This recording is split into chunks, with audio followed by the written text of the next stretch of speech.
ગુજરાત રાજ્ય માધ્યમિક શિક્ષક સંઘ મહામંડળનું રાજ્ય કક્ષાનું વડતાલ મુકામે અધિવેશન યોજાયું હતું.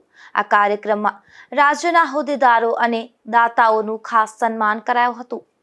વડતાલ ધામ ખાતે ગુજરાત રાજ્ય માધ્યમિક શિક્ષણ સંઘ મહામંડળ દ્વારા શૈક્ષણિક અધિવેશનનું આયોજન કરવામાં આવ્યું હતું, જેમાં ગુજરાત રાજ્ય માધ્યમિક શિક્ષણ સંઘના પૂર્વ પ્રમુખ દિનેશભાઈ ચૌધરી, કિરીટસિંહ મહિડા, બોર્ડના વર્તમાન સભ્યો, ઘટક સંઘના પ્રમુખ અને મહામંત્રીઓ, મહામંડળના હોદ્દેદારો, જુદા જુદા સંવર્ગના રાજ્યના પ્રમુખો અને દાતાઓનું બહુનામ કરવામાં આવ્યું હતું. તેમજ ઉપસ્થિત સર્વે મહેમાનોના વરદ હસ્તે સોવેનિયરનું વિમોચન કરવામાં આવ્યું હતું.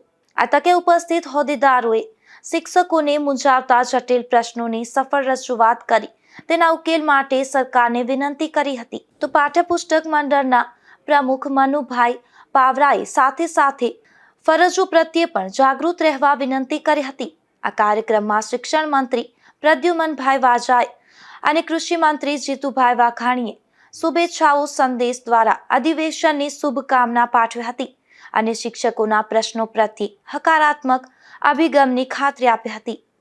નિપુલ પોપટ સાથે અશોક ઠાનકી, ગુજરાત ન્યૂઝ, પોરબંદર.